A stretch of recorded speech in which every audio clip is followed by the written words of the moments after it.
Assalamualaikum warahmatullahi wabarakatuh. Alhamdulillah nahmaduhu wa nasta'inuhu wa nastaghfiruh wa na'udzu billahi min shururi anfusina wa sayyiati a'malina. Man yahdihillahu fala mudilla lahu wa man yudlil fala hadiya lahu.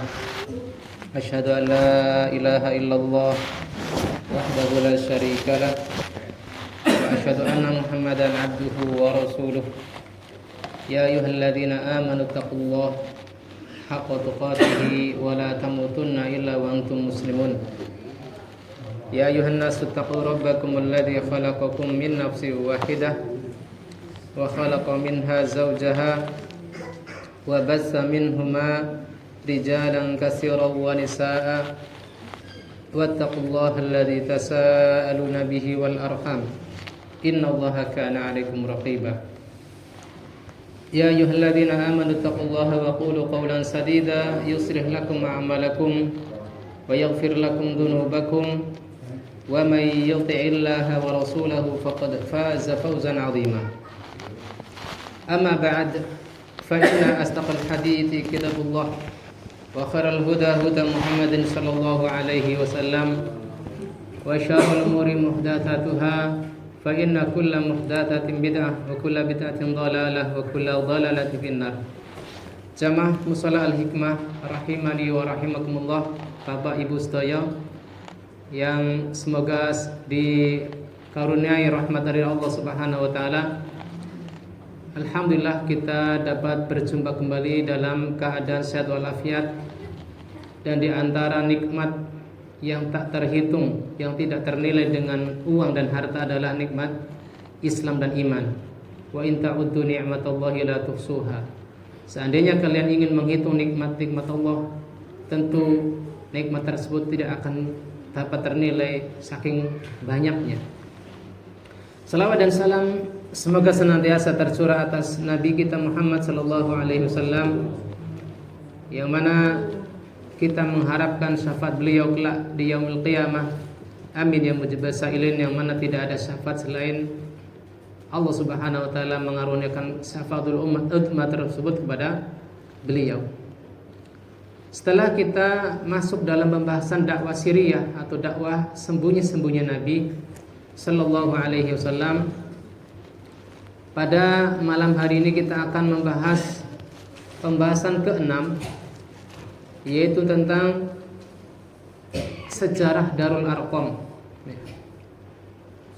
yang mana setelah 3 tahun dakwah Nabi Sallallahu Alaihi Wasallam dilakukan secara sembunyi-sembunyi, maka banyak orang-orang yang masuk Islam, sehingga ketika jumlah umat Islam sudah banyak tersebut, maka dibutuhkan adanya perkumpulan, yang mana di dalam perkumpulan tersebut Rasulullah Sallallahu Alaihi Wasallam dapat mengajari mereka urusan-urusan terkait agama mereka, dan Rasulullah Sallallahu Alaihi Wasallam tentunya tidak dapat mengadakan pertemuan-pertemuan secara terbuka. Maka Rasulullah Sallallahu Alaihi Wasallam memilih rumah salah satu sahabat, yaitu Al-Arqam bin Abil Arqam Al-Makhzumi, untuk mengadakan pertemuan di tempat tersebut, yang mana rumah ini adalah di Bukit Sofa, ya, di Bukit Sofa. Dan pintu belakangnya ketika dimasuki, orang-orang yang mau bertamu ke Al-Arqam bin Abil Arqam tidak terlihat oleh orang-orang Quraisy, yang mana hal ini terjadi pada tahun ke-5.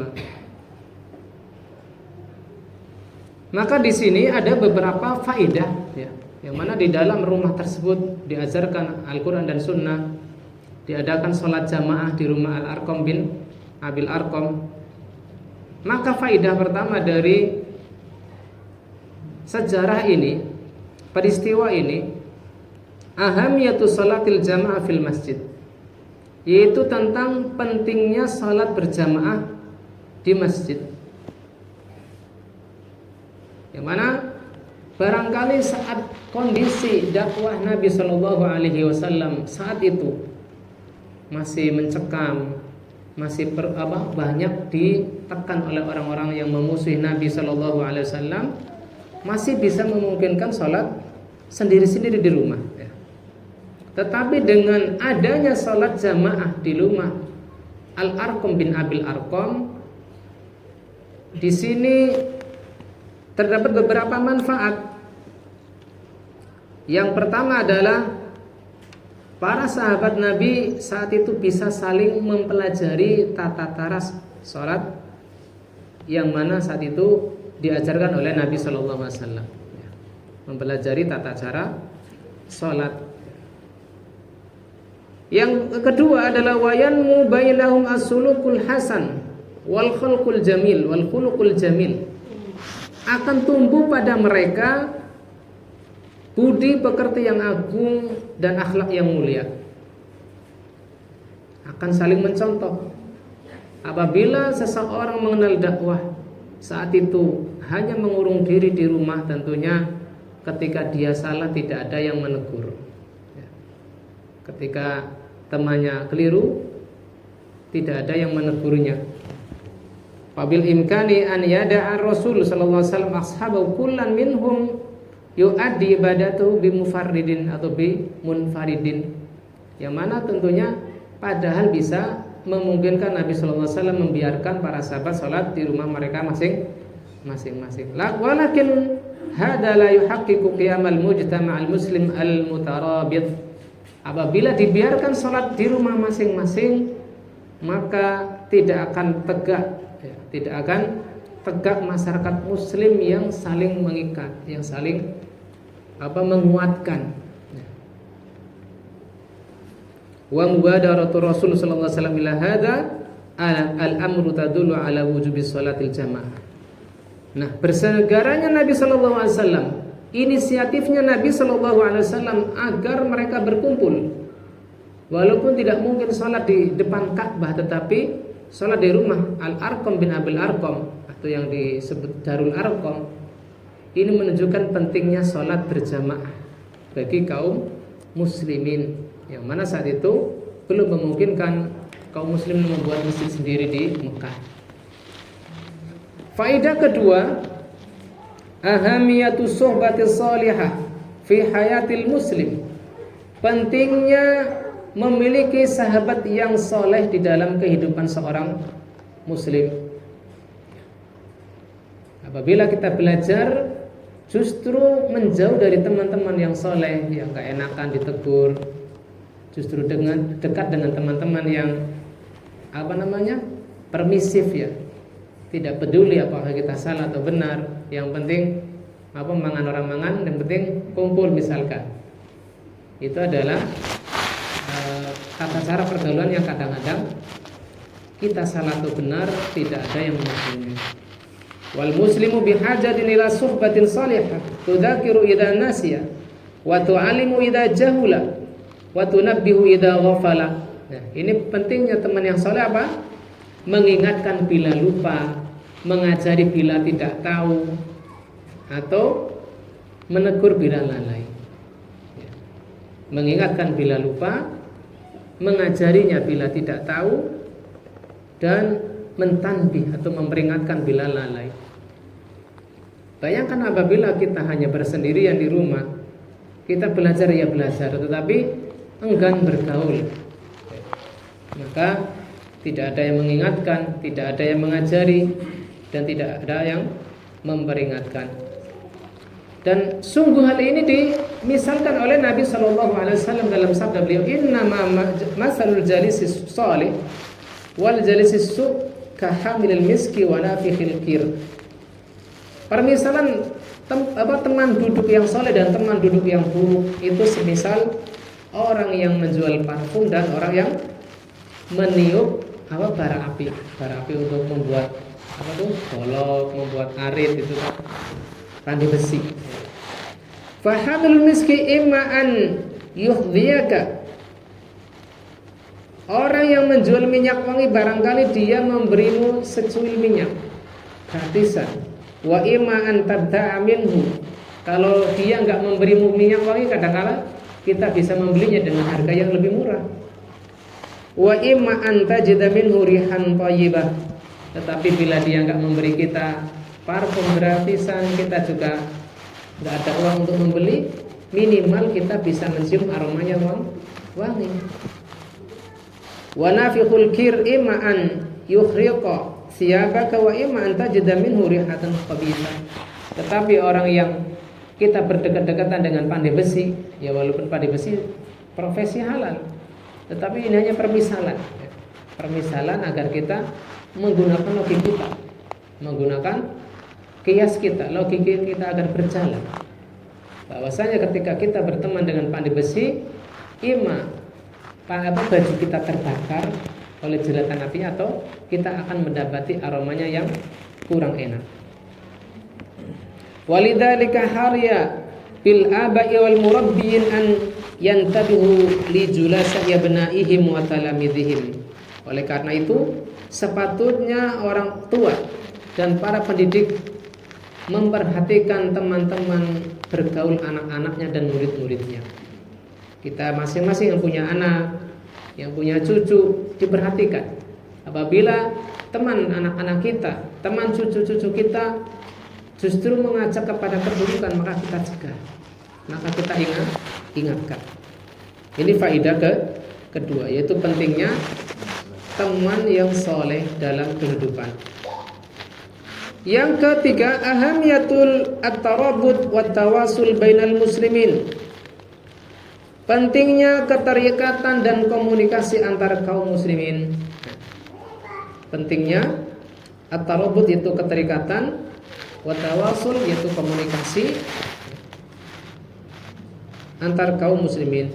Wa yata'akkadu hadza bi khasatin idza kanu fi biladil gharbiyah baina mujtama' la yadinu bil Islam. Hal ini lebih ditekankan apabila kaum muslimin tersebut tinggal di tempat yang minoritas, di tempat yang bercampur dengan mayoritas non muslim. Misal di negeri barat, di negeri orang-orang yang tidak beragama dengan beragama Islam. Fa'ala haula'i mas'uliyatul ihtimam bil ijtima'i fi ma bainahum ta'awunan 'alal khair wa tasbitan 'ala tariqil huda. Maka wajib bagi mereka memperhatikan pertemuan-pertemuan rutin yang di dalamnya ada kerjasama di dalam kebaikan dan saling menguatkan dalam menguatkan petunjuk, jalan-jalan petunjuk, yaitu agar saling sabar. Apabila ada satu hal dari teman yang mungkin mengalami kendala, maka kita bantu, terutama kendala-kendala dalam wa taqiyatul awasil ukhuwah, dan mempererat tali persaudaraan, wa muhafadzati 'alal imani fil qulub min an yukhbu au yad'af. Di samping menguatkan persaudaraan juga akan menjaga keimanan di dalam hati dari padamnya keimanan ataupun melemahnya keimanan. Indama takunul ghalibiyah al-muhita bil muslim fi'atan kafiratan. Yang mana mereka yang tinggal di tempat-tempat yang mayoritasnya agamanya non-Islam, mereka dikelilingi oleh mayoritas orang-orang yang tidak beragama dengan agama Islam, sehingga harus ada pertemuan-pertemuan rutin yang akan saling menguatkan di antara mereka. Maka bukan berarti kalau kita tinggal di tempat yang mayoritas kita tidak membutuhkan pertemuan-pertemuan rutin, semisal majelis taklim atau majelis ta'awun dan seterusnya. Kita juga penting mengadakan hal-hal semacam ini. Faedah keempat, ahamiyatu tarbiyah wa ta'ahudu al-mustamir. Pentingnya pendidikan yang terus-menerus. Pentingnya pendidikan dan pengawasan yang terus-menerus. Fi amaliyatil islah wa taujih, pada proses perbaikan dan pengarahan. Fala budda fil islahi min tarbiyah wa laysat amaliyatu tarbiyah al matlubah sahlatan wala muyassarah atau maisurah. Dan dalam proses perbaikan itu butuh adanya pendidikan. Dan proses pendidikan itu bukan sekedar hanya disampaikan lalu selesai ya. Karena pendidikan itu bukan perkara yang mudah. Walaysat kalimatan buqal. Bukan sekedar disampaikan lalu sudah masing-masing tuh. Summa yantahi wajibul muallim awil murabbi awidaya bal ala du'ati wal murabbiyin wal muallimin an yalhadu al maqsud al muhim min daril aqwa. Jadi di samping menyampaikan juga memperhatikan bagaimana kendala dijumpai di lapangan lalu diselesaikan bersama. Jadi bukan hanya sekedar disampaikan di majelis-majelis, tetapi benar-benar diperhatikan bagaimana progresnya dan bagaimana kendalanya. Karena Rasulullah SAW bersemangat ya, untuk mendakwahi orang-orang yang saat itu beliau dakwai ya. Sa'atan ba'da sa'at ya. Sesaat demi sesaat, wa yauman ba'da yaum, hari demi hari, litarbiyatihim wa taujihim ala ainihi, agar beliau sallallahu alaihi wasallam benar-benar mengawasi pendidikan dan pengarahan beliau ya. Wa huwa darsun muhim likulli man yaqumu ala tarbiyah mas'ulan kana au aban au mualliman au da'iyan ila Allah jalla sya'nuhu. Maka ini adalah pelajaran penting bagi setiap orang yang mengemban amanah pendidikan. Mas'ulan kana, apakah dia seorang pemimpin atau pejabat? Tengriki wonten pejabatnya wonten Pak RT nopo Pak Kades. Tapi masing-masing kepala keluarga nggih. Berarti ya pejabat sedaya ya. Au aban, atau seorang ayah ya, bapak. Mas Tegar sudah punya anak belum? Au mu'alliman, seorang guru, berarti kula piyambak. Au da'iyan, atau seorang dai ilallah, dan semua orang yang punya tanggung jawab. Ternyata memperhatikan pendidikan itu bukan sekedar nyampein lalu tidak ada keteladanan, tidak ada pengawasan, tidak ada evaluasi. Padahal itu semua perlu ya. Ada kontrol ketika berjalan, ketika sudah selesai ada evaluasi. Seberapa persen berhasilnya. Baik. Kita masuk ke pembahasan keberapa? 7 ya. Al-hijratu ilal Habasyah. Ibnu Ishaq rahimahullah taala mengatakan tatkala Rasulullah sallallahu alaihi wasallam memperhatikan apa yang menimpa sahabatnya berupa musibah, berupa bala, wa ma huwa fihi minal afiyah minallah. Sedangkan beliau sendiri tidak terkena bala tersebut ya, karena perlindungan dari paman beliau, sinten namine? Abu Thalib. Sedangkan beliau tidak mampu menolong sahabat-sahabatnya dari gangguan kaumnya. Maka beliau bersabda, "Lau kharajtu minal ardil Habasyah." Barangkali kalian mau keluar dari Mekah ke negeri Habasyah, yaitu Ethiopia. Fa inna biha malikan la yadrimu 'indahu ahad. Karena di sana, di Ethiopia sana, seberang Mekah, ada seorang raja yang tidak ada seorang pun yang terkena kezaliman. Wa hiya ardun shadiq wa hiya ardu sidqin hatta yaj'alullahu ta'ala lakum farajan mimma antum fihi. Barangkali di sana menjadi negeri yang Allah Subhanahu wa taala jadikan jalan keluar untuk kalian. Maka saat itu keluarlah kaum muslimin, para sahabat Rasulullah SAW ke negeri Habasyah, makhafatal fitnah wa firaran ila Allah ta'ala bidinihim, demi menyelamatkan agama-agama mereka dan karena takut fitnah ya, takut fitnahnya apa? Karena khawatir diajak kembali ke kekufuran ya. Maka ini adalah hijrah pertama. Ini adalah hijrah pertama di dalam Islam. Di antara yang hijrah ke negeri Habasyah adalah Utsman bin Affan dan istrinya. Utsman bin Affan dan istrinya yaitu Ruqayyah binti Rasulullah sallallahu alaihi wasallam. Begitu pula Abdurrahman bin Auf, kemudian Abu Hudzaifah, Utbah bin Rabi'ah dan istrinya Sahlah binti Suhail, Zubair bin Awam dan lain-lain yang jumlah mereka ya, diperselisihkan oleh para ulama Ada yang mengatakan 11 plus 4 perempuan ya. Ada yang mengatakan lebih.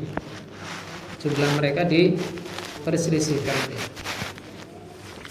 Di sini disebutkan ada yang mengatakan 11 plus 4 perempuan, ada yang mengatakan 11 plus 5 perempuan dan lain-lain. Begitu pula diperselisihkan siapa yang memimpin perjalanan hijrah tersebut. Ada yang mengatakan Utsman bin Affan, ada yang mengatakan Utsman bin Maz'un. Ada kejadian unik yang saat hijrah tersebut ada yang melahirkan, yaitu Sahla binti Suhail ya, di negeri Habasyah, yang melahirkan anak bernama Muhammad bin Abi Hudzaifah. Ini ada salah satu kejadian unik ya. Sahla binti Suhail, istri dari Sayyidina Abu Hudzaifah Utbah bin Rabi'ah. Fa kharaju hatta atau Syu'aibah. Mereka keluar sampai menemukan pelabuhan kecil. Ada yang menunggangi kendaraan, ya mungkin unta, ada yang berjalan kaki. Wa faqallahu al-muslimina sa'atan ja'u safinatain litijarah. Mereka menjumpai ada 2 kapal yang dapat menampung mereka ke negeri Ethiopia. Lalu mereka mengatakan wa qadimna ardal habasyah fajawarna biha khairu jarin. Kami telah sampai di negeri Habasyah dan kami mendapatkan sebaik-baik tetangga. Amnan ala dinina, yang menjadikan kami aman terhadap agama kami. Artinya tidak khawatir diperangi oleh orang-orang Quraisy. Wa abadana Allah Ta'ala, kami dapat beribadah kepada Allah. La nu'adza wa la nasma' syai'an nakrahuhu.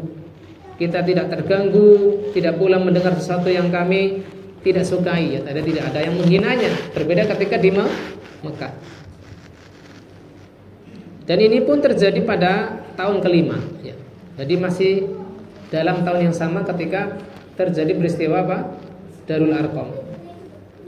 Walam yatul bihim al-maqam fil Habasyah faqad 'adu ba'da asyhurin qalilatin ila Makkah. Hijrah pertama ini tidaklah lama.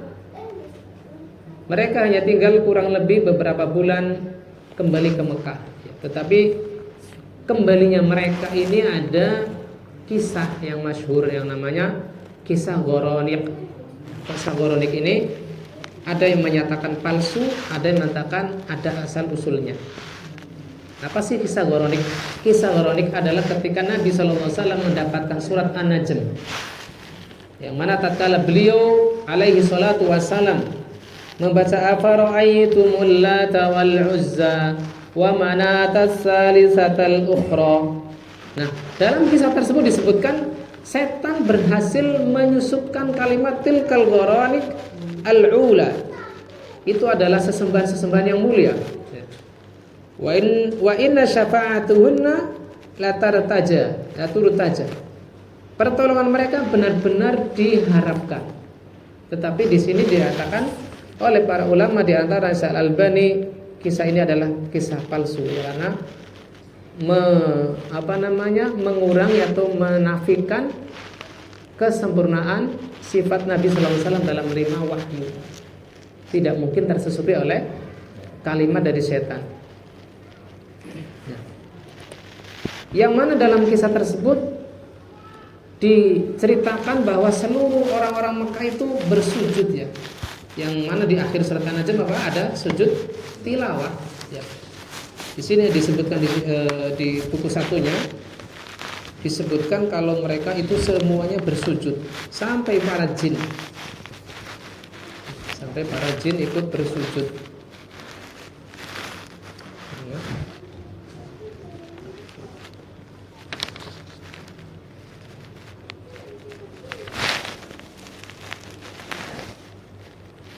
Wa sajada ma'al muslimin wal musyrikun wa hatal jinnu sajadu.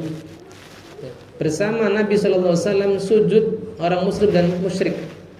Wa hatal jin wa sajadu. Orang jin kaum jin pun sujud.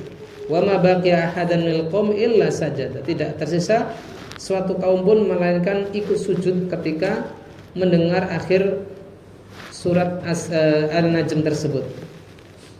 Bahwa salah hadal khabar ila muhajiril Habasyah, maka terdengarlah kabar ini sampai ke negeri Habasyah. Walakin bi suratin ukhra haitsu wasalahum anna musyriki Makkah qad aslamu. Ya, yang sampai kepada mereka informasinya bukan hanya sekedar sujud, tetapi yang sampai kepada muslim muhajirin Habasyah tadi, orang-orang Quraisy Mekah ikut masuk Islam, sehingga mereka kembali ternyata masih tetap ya. Wallahu ta'ala alam. Yang jelas kisah ini diperselisihkan, tetapi kevalidan kaum muslimin sempat hijrah ke Habasyah 2 kali adalah benar ya. Jadi mereka hanya beberapa bulan tinggal di Habasyah lalu kembali lagi ke Mekah. Lalu hal ini pun kembali lagi ya, mereka terkena ujian dari orang-orang Quraisy lalu kembali hijrah ke negeri Habasyah, yang mana ini jumlah hijrahnya jauh lebih besar. Yang mana kaum laki-laki pada hijrah kedua ini ada 83 laki-laki dan 18 perempuan. Lalu setelah diketahui ada hijrah besar-besaran ke Habasyah pada kali kedua, orang-orang Quraisy pun mengejar ya, mengutus orang-orang yang paling kerasnya dari mereka, yaitu Amr bin Al-As dan Abdullah bin Abi Rabi'ah. Siapa yang diutus tadi? Amr bin Al-As dan Abdullah bin Abi Rabi'ah. Mereka merayu Raja Najasyi dengan memberikan hadiah. Begitu pula uskup-uskupnya, tokoh-tokoh agama di Ethiopia, untuk merayu rajanya agar mengembalikan kaum muslimin ke Mekah. Tetapi dengan kebijakan Raja Najasyi, beliau tidak mau mendengar dari satu pihak saja. Ternyata Ja'far bin Abi Thalib, yang mana saat itu beliau adalah salah satu dari yang hijrah ke Habasyah, dimintai pendapat. Maka jawaban Ja'far bin Abdul Muttalib adalah, ayyuhal malik, kunna qauman ahlul jahiliyah na'budul asnam wa na'kulul maitah. Wahai raja, kami adalah dahulu kaum jahiliyah, menyembah patung, makan bangkai, wa na'til fawahish, melakukan berbagai kekejian, wa naqtaul arham, memutus silaturahim, wa nasi'ul jiwar, berbuat buruk kepada tetangga, wa yakul qawi minna ad-dhaif, orang yang kuat mengalahkan yang lemah. Fakunna ala dzalika hatta ba'atsallahu ilaina rasula. Maka hal itu semua kita lakukan sampai Allah Subhanahu wa taala mengutus kami seorang rasul. Na'rifu nasabah wa sadaqahu wa amanatah. Kita mengenal nasabnya Nabi Muhammad, keturunan orang baik-baik, kejujurannya, amanahnya dan kehormatannya. Fada'ana ilallah, dan dia pun mengajak kami kepada Allah untuk menauhidkannya, mengibadahinya, dan melepaskan dari kami apa yang dahulu kami sembah dari patung-patung, minal hijarah wal ausan, dari pohon-pepohonan dan patung-patung. Maka ternyata Raja Najasyi tidak bergeming dengan rayuan tadi siapa? Al-Amr bin Al-As dan Abdullah bin Abi Rabi'ah. Maka di sini ada beberapa pelajaran. Yang pertama, lam yatamakkan sahabatu Rasulullah, bahwasanya para sahabat Nabi tidak dapat beribadah dengan tenang dan khusyuk di Mekah karena gangguan Quraisy ya. Walam yabqa amma haula'i sahaba illa tarkil watan wal ahl wal mal. Tidak ada pilihan lain melainkan mereka meninggalkan negeri, keluarga dan hartanya. Maka di sini ada dua pilihan, antara mempertahankan akidah atau mempertahankan harta, keluarga, tempat tinggal. Ternyata para sahabat saat itu lebih memilih mempertahankan akidah. Wa faraqu awtanahum wa ahlihim min ajli muhafadzah ala dinihim. Mereka lebih memilih meninggalkan tempat tinggalnya yang mungkin sudah mewah demi apa? Menjaga agama. Ini faedah pertama. Maka bagaimana pandangan kita ketika ada orang yang Islam justru meninggalkan tempat tinggalnya yang mayoritas Islam, justru pergi ke negeri-negeri kafir karena takjub dengan agama mereka. Maka sungguh terbalik dengan kondisi para sahabat dahulu. Ini pelajaran kedua. Kemudian yang ketiga, inna haulai sahaba alladziina kharaju min Makkah ilal Habasah bayanu lana amalian kaifa annal muslim la yatakayyafu ma'al mujtama'. Ya. Bahwasanya para sahabat yang keluar dari Mekah, kita tahu bahwasanya amalan mereka itu tidak menyesuaikan dengan masyarakat setempat. Fima yukhalifu dinahu bal huwa alladhi yas'a ala takyifi tilkal mujtama'at. Tetapi mereka tetap berada pada agama mereka. Seandainya harus ada penyesuaian, ada adaptasi, tentunya tidak ada yang namanya istilahnya Darul Arqam. Tidak ada yang namanya hijrah ke Habasyah. Wa misla hadza yantabiq hatta 'alal majalis allati yajlisu fil muslim. Dan ini tidak akan berlaku apabila muslim itu tidak memiliki pertemuan tersendiri. Sehingga apabila ada yang mungkar di depannya, dia harusnya tidak diam. Ada ingkarul mungkar, ada nasihat dan seterusnya.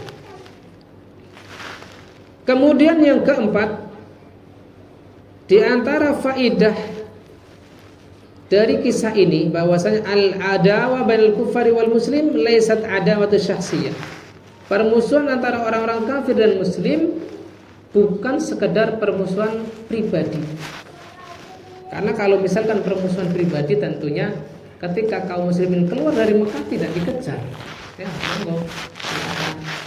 sudah jauh dari pandangan saya. Ternyata ini dikejar, suruh balik lagi.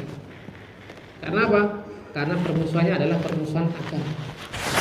Walladzi yukhalifaka fid din la yuridu minka an tabqa aminan mutmainna abadan.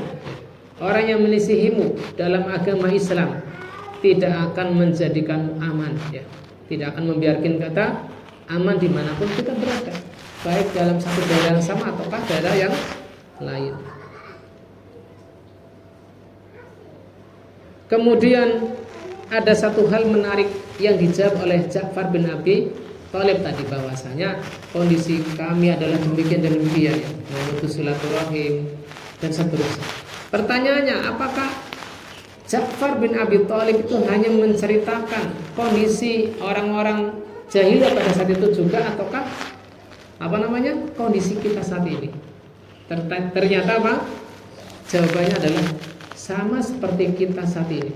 Sebagian kita ketika meninggalkan agama Islam, baik secara keseluruhan, ya, keluar dari agama Islam, ataukah hanya namanya Islam tetapi kesehariannya tidak belajar, tidak mengamalkan ajaran Islam, ternyata sama. Tadi suka makan bangkai, kemudian menyembah patung, memutus silaturahim, yang kuat mengalahkan yang lemah dan seterusnya. Ternyata apa yang disebutkan oleh Ja'far bin Abi Thalib adalah sifat-sifat tidak hanya orang-orang jahiliyah pada saat itu saja, tetapi juga berlaku pada orang-orang yang saat ini meninggalkan ajaran Islam. Kemudian faedah lain adalah jawazul isti'anah bi ghairil muslim inda al-hajah. Boleh meminta pertolongan kepada selain muslim ketika dibutuhkan. Yang mana orang-orang Ethiopia saat itu adalah menganut agama Nasrani. Tetapi ketika mereka dipercaya tidak mengganggu kaum muslimin, maka Rasulullah SAW menganjurkan mereka untuk berlindung di bawah perlindungan mereka, meminta suaka kepada mereka. Wallahu taala alam bisawab, ya, karena tadi sudah terdengar azan, kita tidak bisa sampaikan seluruh faidah tentang hijrah ke Habasyah ini. Fa insyaallah taala akan kita bahas pada pertemuan berikutnya insyaallah taala.